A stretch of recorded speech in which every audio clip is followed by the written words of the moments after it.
In this series, I'll go over everything you need to know to survive in Genshin Impact. Today, I'll show you how to play and get started. Genshin Impact throws a lot of information at you, so in this video I break down everything you need to know. Even if you're an experienced player, you may end up learning something new. Feel free to use the timestamps in the description below so you can skip around as you need. So the first step is kind of obvious. You'll need to create an account. However, what's not so obvious are the differences between the types of accounts. Off the bat, I recommend creating a Hoyoverse account on the platform you plan to play Genshin Impact on the most. The reason I recommend creating a Hoyoverse account is for the cross-save feature and ease of access to the store. If you create an account using the PSN, Facebook, Twitter, Google, Apple ID, or Game Center, you can still enable cross-save in the settings menu. However, you won't need to do this extra step if you create a Hoyoverse account right away. If Genshin Impact supports cross-save, then why does the platform I created on matter, you might ask? Depending on the platform you create your account on, you might be tied to that platform for making some in-game purchases, specifically top-ups. Top-ups are things that require real-life money, like Genesis Crystals, Blessing of the Welcome Moon, and the Battle Passes, Gnostic Hymn, or Chorus. So, for example, if you created an account on iOS or Android, you can top up your account on these platforms, but you won't be able to complete payment on PC. Now it's time to log into our new account and get started.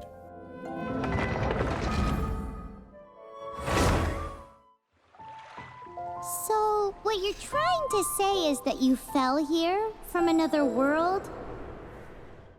But when you wanted to leave and go on to the next world, your path was blocked by some unknown god? Outlanders, your journey ends here.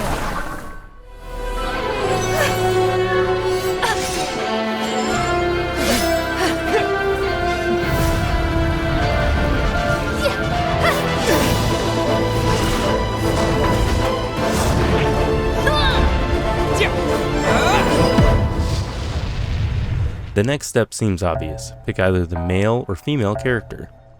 But again, there are some differences between Aether and Lumine that aren't so obvious. Starting with combat, Lumine has a higher charged attack damage. One number I found said it's specifically 11.5% stronger than Aether's. They also said that Lumine has a faster attack speed, whereas Aether runs and climbs faster but swims slower than Lumine. However, another source says that running, climbing, and swimming speeds are based on character height. Aether is taller and is therefore faster in all of these activities. Both sources do agree that Lumine has a higher charged attack damage though. Now that you know the differences, I'll point out that there are many great characters in Genshin Impact, and the chances are that later down the road, you might not use the Traveler in your group. The Traveler can be a great character to use, but many people will find a different character to be their main for one reason or another. The ability to swap all your characters in your party is one of my favorite features. If you enter a cutscene or interaction while the Traveler isn't in your party, then they will simply show up when they need to.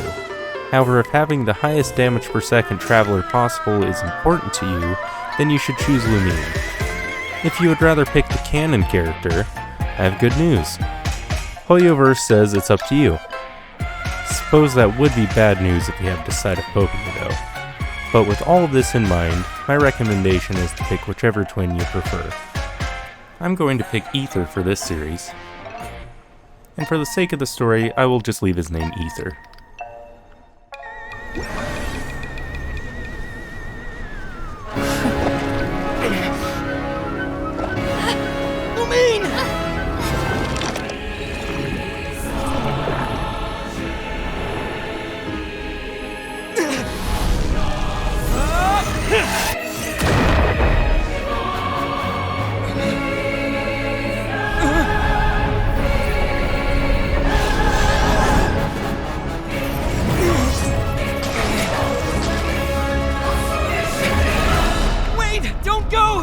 Give my sister back! And just like that, the god took away my sister. Some kind of seal was cast upon me, and I lost my power. So while we used to travel from world to world, we are now trapped here. How many years ago was it? I don't know. But I intend to find out. When I woke, I was all alone, until I met you 2 months ago. Yeah, Paimon really owes you for that. Otherwise, Paimon likely would have drowned. So Paimon will do her best to be a great guide. We should head off. Let's get going. So before we start our journey, let's go over the interface really quick. Starting in the top left, we have our minimap. You'll notice it's not showing much right now, but that's alright. It's just because we haven't unlocked this area of the map just yet. Soon we'll see more detail here. In the bottom corner of the map, there's a button to access our quest menu. On PC, you can hold Alt to enable your cursor to access these buttons, or press the corresponding key. On a mobile device, just tap the icons. In the upper corner, we have our Elemental Sight ability. Elemental Sight shows you the elemental attributes of nearby entities, or any elemental traces they may leave behind. There are other uses, so I'll cover that in more detail later. On the upper right, we have a button to access our inventory. Next to that, a button to access our character screen. Just below that, we have our ping, or how fast your device is talking to the server. The lower the number, the better. Moving down, we can see our character. Once we begin to expand our party, more characters will show up here. You can have a maximum of 4 in a party. The next part of the UI you might be wondering about is the long number in the bottom. This is your user ID. This is mainly used for joining other players' worlds, adding people to your friends list, or blacklisting people from joining your world. You can also use it to identify the server the player is located on. The first digit is all you need for that. The rest is a unique identifier for the player. If you're wondering what the repercussions are if this number gets out, you don't really have to. Your user ID alone isn't enough to get your account hacked. Finally, down here we have our current level and HP bar. If your character has any other effects, they will show up down here as well. Now let's start to follow our new companion. You may notice that your character does a quick dash when you begin to sprint. You can do this a few times before you hit a short cooldown. This will be really useful later when you fight different bosses or even when working on different puzzles. You'll notice if you jump on one of the nearby cliffs that you can climb. This works on nearly any surface in Genshin Impact. Notice now we can jump to go higher up at the cost of more stamina, or on the PC press X to drop down. If you run out of stamina while climbing,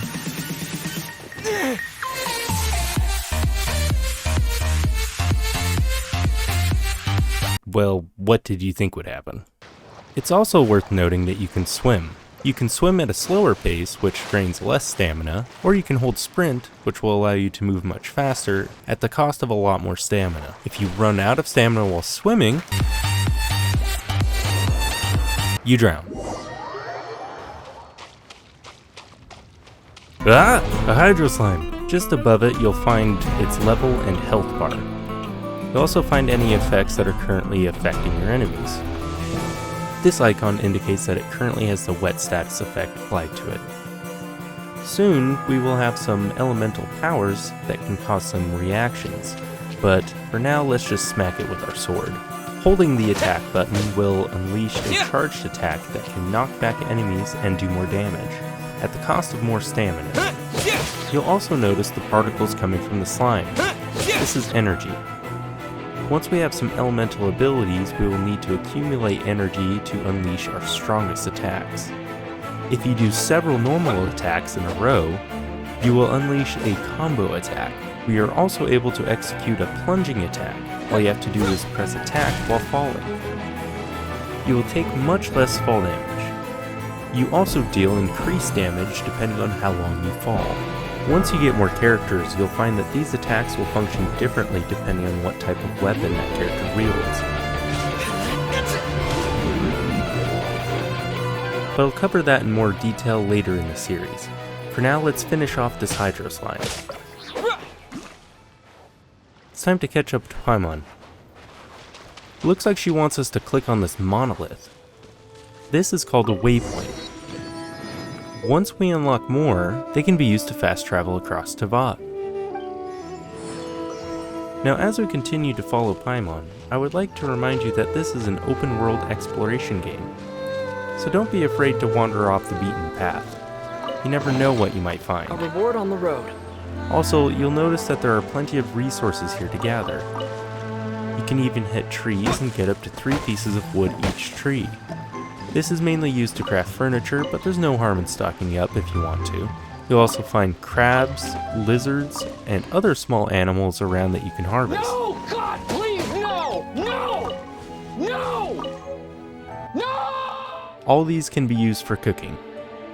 There are tons of recipes you'll find throughout your travels, so from time to time, it can be worth it to collect any ingredients you may come across.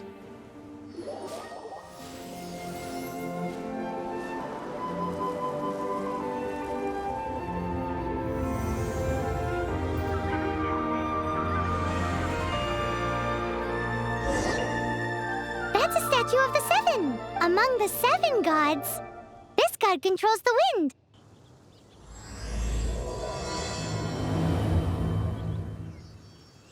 As we all know, poetry and language flow like the wind. There'll definitely be someone there who knows about your sister. At least that's what Paimon thinks. Whether the gods actually answer you is a different story. You never know unless you try. So let's hop to it.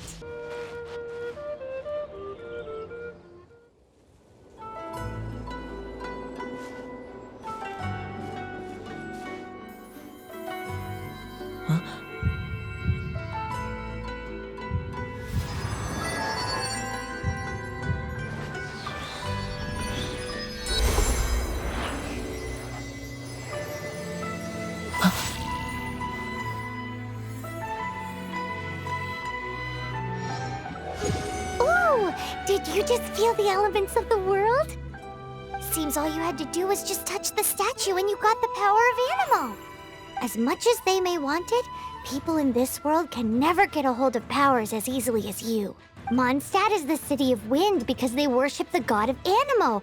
So perhaps, because you got power from the god of Anemo, you can find some clues there. We now have our first set of elemental powers. Ah! Pyro Slime, let's see what we are now capable of before fighting this little slime. Opening the character screen, we can see more details about our abilities in the talent section. If we click on one of our talents, we can see info about how they work. We also have a separate tab for our attributes. Here we can see all our current stats for that skill. Down here you will have a level up button once we reach Character Ascension Phase 2. Besides our normal attack, or an Iron Wind, we also have an elemental skill, an elemental burst, and a couple passive abilities that we haven't unlocked yet. Elemental skills will have a short cooldown between each use and can generate energy orbs when used on an enemy. You will need to accumulate energy in order to use your elemental burst. Some elemental skills allow you to perform a charged attack. Palm Vortex is most effective when you unleash a fully charged attack. Like our elemental skill, our elemental burst is an Anemo ability. Anemo has the ability to absorb other elements, which deals additional elemental damage of that type. Now that we know more about our abilities, let's take care of that Pyro Slime. Windblade!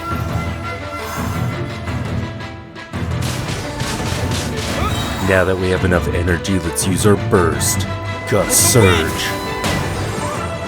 These are the animal powers you got from the statue of the 7! Oh, Paimon's so jealous! Why doesn't Paimon get cool fighting powers? Aw, poor Paimon. That would be awesome if she did have elemental powers, though. So now that we know touching a statue of the 7 gives us elemental powers, we'll want to keep this in mind when we explore other regions of the map.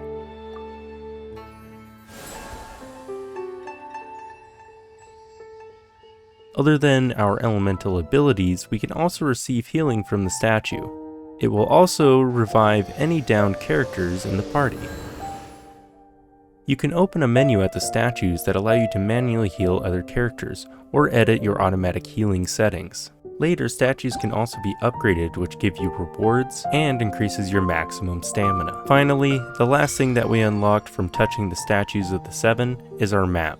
In order to unlock more of the map, you will need to visit more statues of the 7. Here you can also teleport to the waypoint we unlocked earlier, or even to the statue of the 7. You can even create custom pins. This can make it much easier to find any resources that you might need to farm, but they can really be used for whatever you want. There are better maps out there for farming resources, but I'll cover that in the next episode where I'll go over how to get the most out of Genshin Impact. We can also see that we have some adventure rank rewards. Clicking on it gives us more details. Every time you increase your adventure rank, you will receive a variety of rewards. You increase your adventure rank by completing quests and other activities around Teyvat. You'll have to visit one of the various adventurers guilds to receive your rewards. We'll also find our original Resin in the upper right. This will be used to collect rewards from domains, ley lines, and bosses. Now we can see more detail in our minimap. Now let's take a peek at the Paimon Menu. Starting with our character icon in the upper left, here we can change our ID badge that displays in the co-op screen. You can change your icon to different characters as you unlock them. To the right of our character icon, we have another menu that allows us to change our profile, avatar, name card, or edit our nickname or signature. You can also easily copy your user ID here. In the profile screen, you can see a preview of what your profile looks like, see your total achievements, and your Spiral Abyss record. You can also edit your character showcase and select your favorite name cards. Below the edit button, we have our adventure rank and world level information. When you reach adventure rank 16, you will unlock co-op. There are also many quests that require a minimum adventure rank in order to begin them. When you increase your adventure rank enough, you will also increase your world level. Increasing your world level will allow you to receive better rewards, but also increases the difficulty of the enemies. Eventually, you will be able to change your world level, so if you find things are becoming too difficult, you can simply lower it. Next, we can take a screenshot by pressing the camera icon. I won't go into details on everything in this menu, but you can move the camera around and adjust your character pose or remove your character from the frame altogether, using the various tabs. Below the camera icon, you have the notices screen where you can read all the details about the current or upcoming versions of the game, as well as their events. Next, we have our mail. I would check this often as there are usually rewards attached to each letter. And below mail, we have our time menu. Here, we will be able to adjust the time of day, which can be handy later down the road. Below the time is the settings menu. I would take some time to familiarize yourself with the controls and key bindings and adjust them to your liking. The last choice on the sidebar is the log out button. Here you can quit the game. Moving to the middle part of the Paimon menu, we have a lot of options. There will be more here that will show up later, but for right now we have the most important ones. Party setup allows us to create up to 10 parties that can easily be switched as needed. Depending on the elemental makeup of your party, you receive different bonuses. This is called elemental resonance. You can check to see all the details about the bonuses here. Unfortunately right now we don't have any other characters, but we will get our first character really soon. Next we have our friends menu where you can view, edit, or add friends. Next is the achievements menu. Here you can claim rewards like primogems and banners for your achievements. Next is our archive. This is a massive log that includes any item that you collect, as well as items that you have not found yet. As you come across the various enemies, you can learn about more information on them here. Next is your character archive. Here you can preview all the available characters, including some information about them and their abilities. The characters will be highlighted once you unlock them. Moving over, we have our character menu. We already covered the talents tab, but we can also see the current character's attributes, weapon, artifacts, constellation, and profile. In attributes, we can see our current level and more detail about the character's stats. Soon, you will also be able to enter the wardrobe here. This is where you can change your outfit or wind glider. The attribute screen is also where you can level up the character. To do so, you use what I call books. There are 3 different grades of these books. It also costs a bit of mora each time you use a book. The weapon screen is where you can swap between your different weapons. You can also enhance your weapons here. You have 2 types of enhancements. Enhance, which is how you rank up your item's level. After so many levels, you will be required to use some rare materials to ascend the item before you can continue enhancing it. And refining, which allows you to combine duplicate items to further improve their special attributes. The artifact screen will allow you to do the same, but with your equipment. The Constellation screen is where you unlock more of the character's abilities.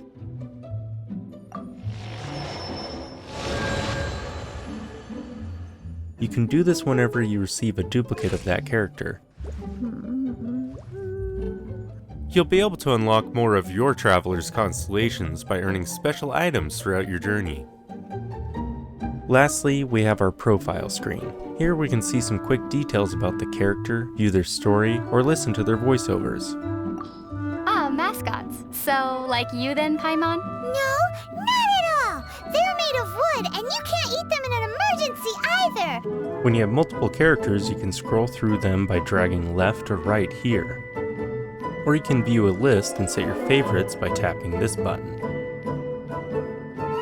Next to the character menu is our inventory. Here you have several tabs for various types of items in Genshin Impact. You can view your Primo Gems and Mora, the main currency in Teyvat, here.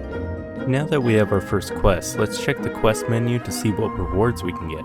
Here you will also find more details about any quests that you are currently working on. You can sort your quests with the buttons on the top. In the bottom left you will find your travel log. Here you will find all the dialogue from your completed quests. You can switch to your character quests up here. Back to the quest menu, next to the travel log you will find your story quests and hangout events. I'll cover those in more detail later in this series. Finally, below our rewards we have our navigate button. This will allow us to easily see where our next quest objective is, making it much easier to complete quests. Finally, we have our map, community, version highlights, feedback, and survey menus. Okay, now let's look around the area to see what we can find before continuing with our quest.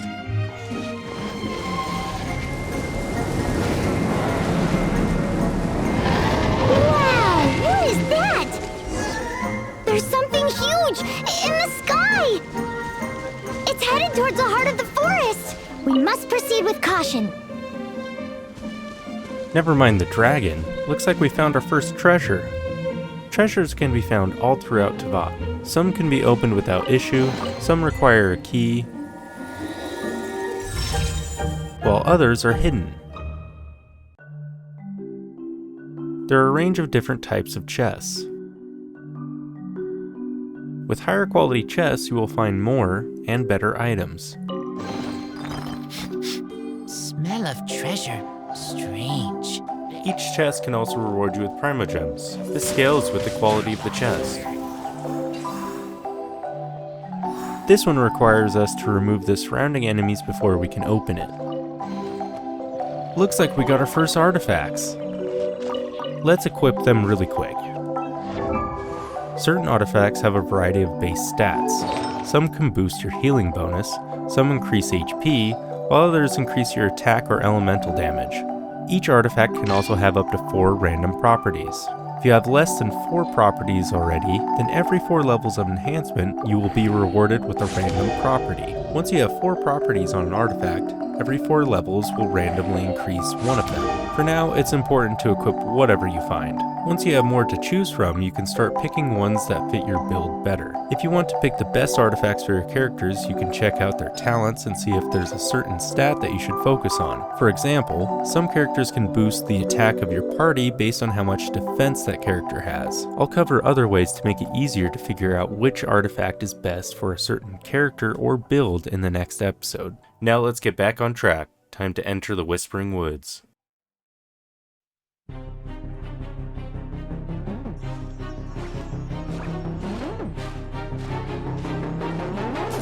Huh? Look at that!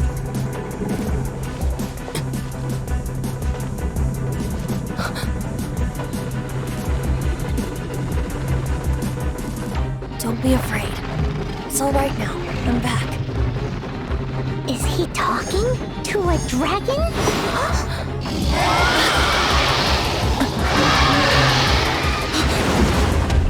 Who's there?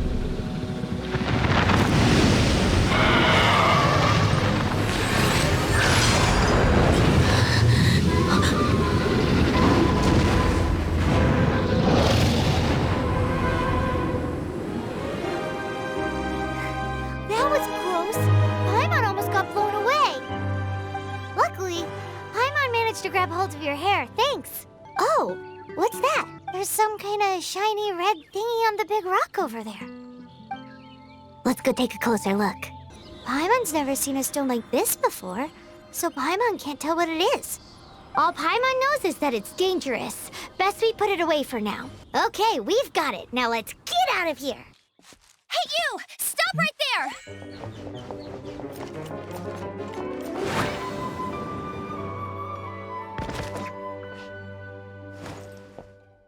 May the Animo God protect you, stranger. I am Amber, outrider for the Knights of Favonius. You don't look like citizens of Mondstadt. Explain yourselves. We're not looking for trouble. That's what all the troublemakers say. Doesn't sound like a local name to me. And this mascot, what's the deal with it? Hey! That's even worse than being a mascot! So to sum it up, you're traveling partners, right? Well, look, there's been a large dragon sighted around Mondstadt recently. Best you get inside the city as soon as possible. It's not far from here. I'll escort you there. Oh, aren't you out here for some other reason? I am, but not to worry. I can keep you both safe while doing that too. Besides, I'm still not sure if I can trust you two just yet. Oh, I'm sorry. Probably not something I should say as a knight.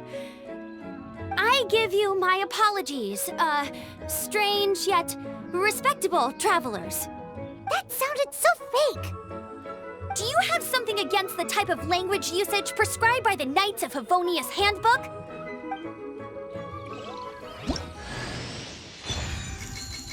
Now we have our first character. I'm going to be honest here. Amber is actually...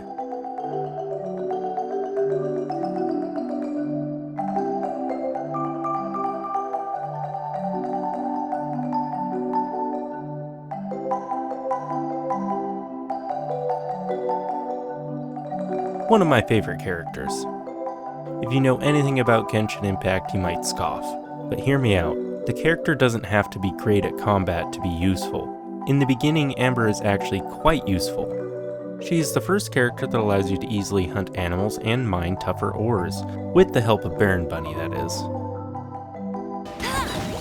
Also, can we talk about how badass it is that she uses her stuffed animal as an IED? Baron Bunny also comes in handy for puzzles and unlocking chests, even after you've unlocked many other characters.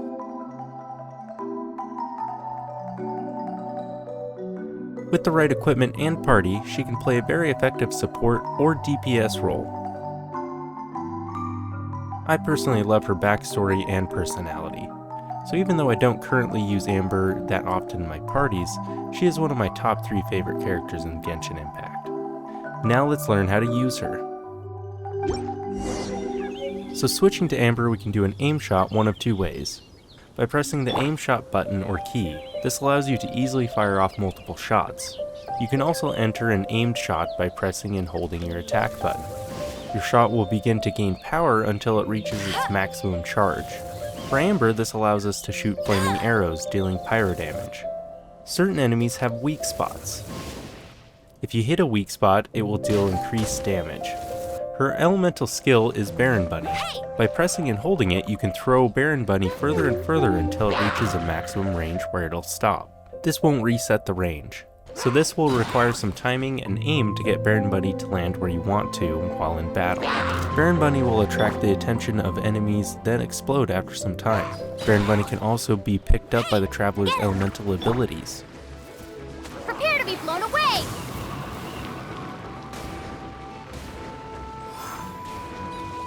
Now I don't think we'll need Baron Bunny in this situation, so let's pop this animal slime with an aim shot. So, suspicious travelers, what are you doing in Mondstadt? Oh, looking for your family? Huh. Okay, let me finish my other stuff first, and then I can help you put up posters around the city. What exactly is it you need to finish doing first? It's simple. You'll understand in a bit. Alright, now let's help out Amber before heading into Mondstadt. Looks like there's some iron ores nearby. They can be gathered by attacking with a sword, spear, or claymore wielding characters, and even some catalyst wielders. But a fast way to collect some ores is with the help of Baron Bunny right now. You will also encounter some ores later that will take a very long time if you try to gather them with practically anything but a claymore. But again, Baron Bunny can be useful here. Time to clear out the Hilichurls. During the battle, remember what happened with the Pyro Slime encounter. We will be able to combine Amber's Pyro abilities with the Traveler's Animo abilities. There, that made quick work of them.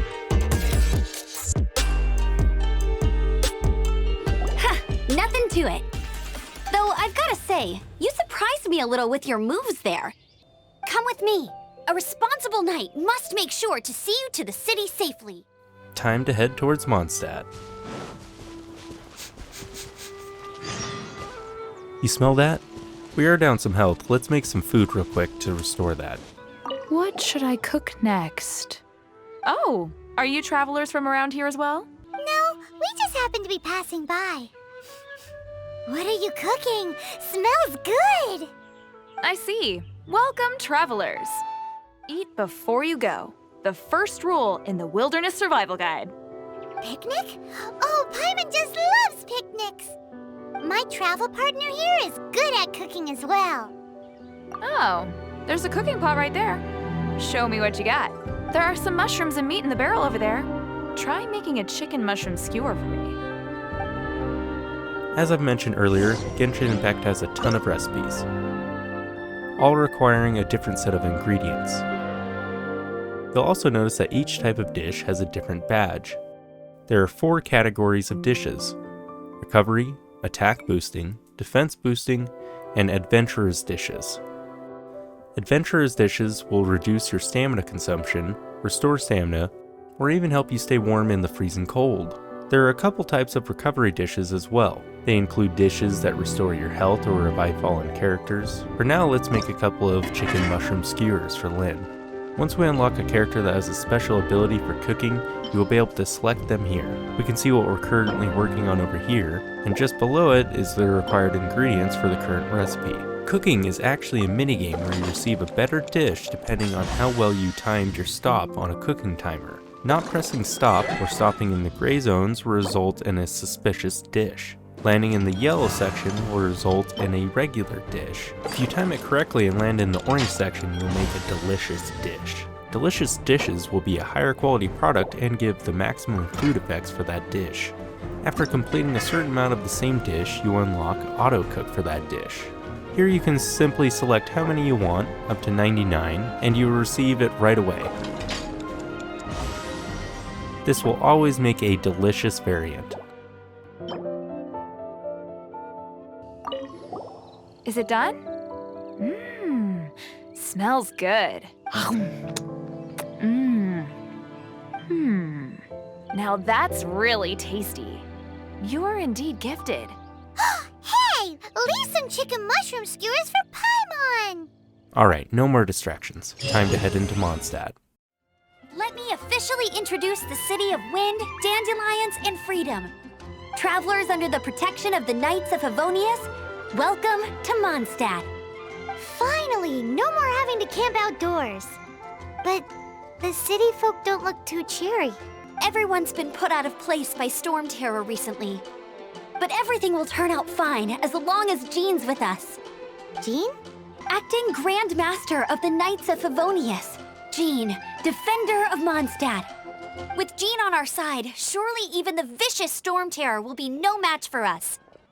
Before I take you guys to the Knights of Favonius headquarters, I have a present for you, Traveler. It's a reward for helping me clear out that Hilitril camp. Hey! Why doesn't Paimon get a reward? Because this reward is useless to you, Paimon.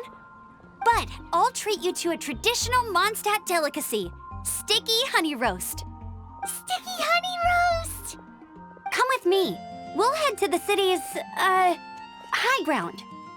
Mondstadt. City of wind, dandelions, and sticky honey roast.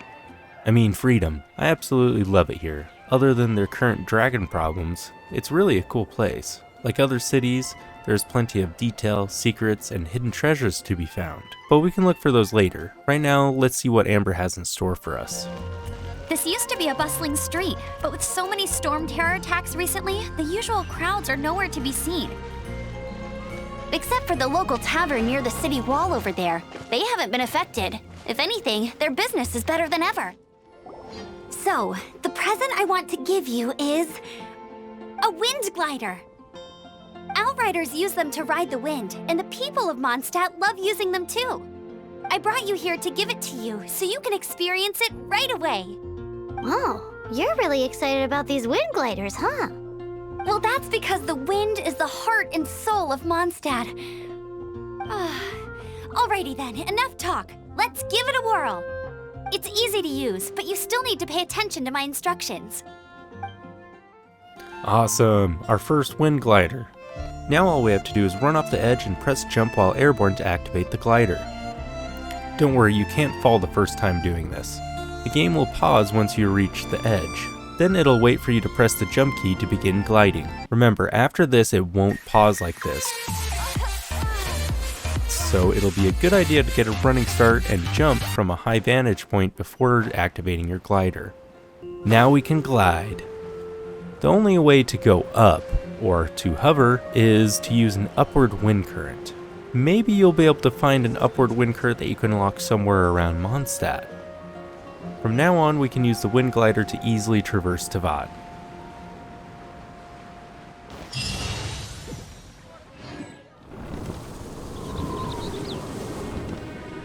But uh-oh, what's this? The sky.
Now let's attack Stormterror.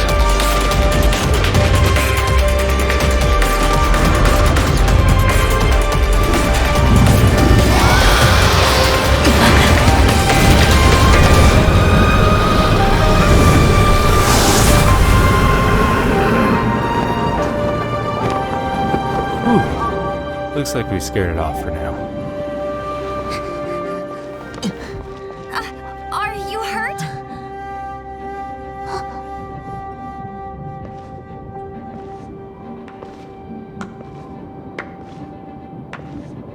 You've actually got the power to go up against the dragon.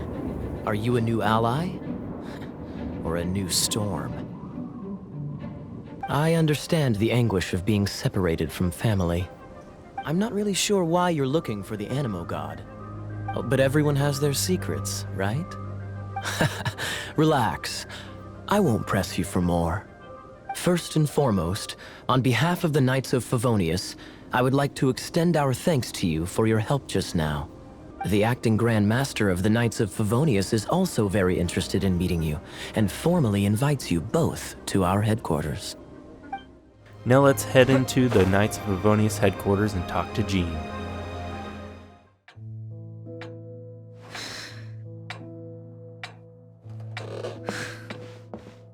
Jean, what's the hurry?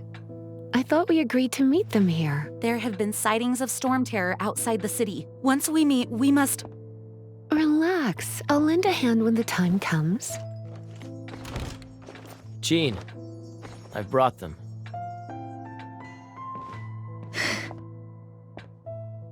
Mondstadt welcomes you, Windborn travelers. I am Jean, acting Grand Master of the Knights of Favonius. This is Lisa, our resident librarian. Oh, are you sweeties here to help us out? You're both so adorable. Sadly, the timing is regrettable. My skin is one elemental particle away from a full-blown breakout. If it weren't for this interference, the Knights of Favonius would have better ways to help you than just putting up missing person posters. We simply ask that you repose in Mondstadt while we help you seek out your sister. Knights of Favonius, time is against us. All right, we need to take initiative and act before the situation escalates.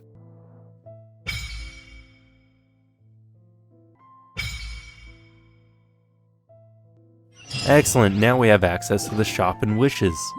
I already reviewed the shop in the first episode, also went over the basics for wishes, but let's dive deeper into how they work so you can make the most out of your wishes. First, in order to make a wish, you must use either 160 Primogems or use an intertwined fate for the event wishes, or use acquaint fates for the standard wishes. We do have access to a limited time offer, the beginner's wish. This wish is here only for new players.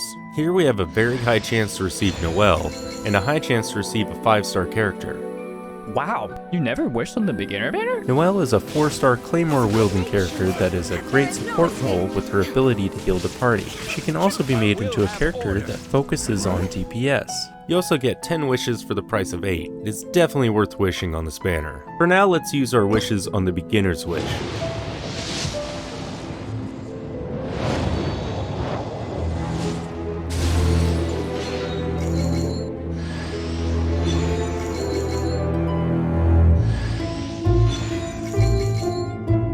Awesome, looks like I got Noelle and Fischl. Now we have our first full group.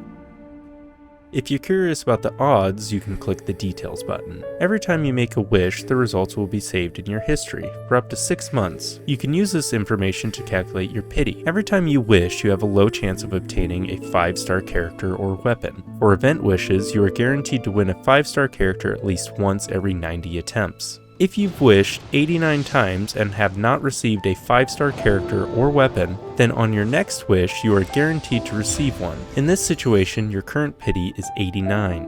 It's also worth noting that there are technically multiple types of pity. However, the most common are soft pity and hard pity.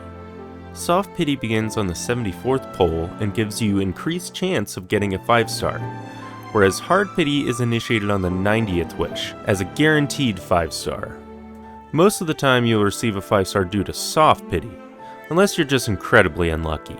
When you receive a 5-star character, there's a 50% chance you will receive the character shown on the banner. If it is not the 5-star character shown on the banner, then the next time you receive a 5-star character, you are guaranteed to get the one shown on the banner. When the event ends, your odds are not reset and will carry over to the next banner. For example, I received Diluc when rolling for Klee during her banner. Therefore, the next time I receive a 5-star character during an event wish, I am guaranteed to receive the character shown in the banner. Since I received Diluc, I've made 70 event wishes. Therefore, to reach the 90 wish guarantee, I will only need to make 20 wishes at the most, so my current pity count is 70.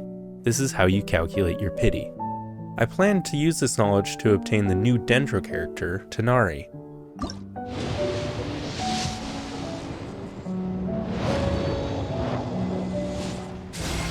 Yes! See, I knew it was gonna be him, but I'm still freaking excited. Oh my God!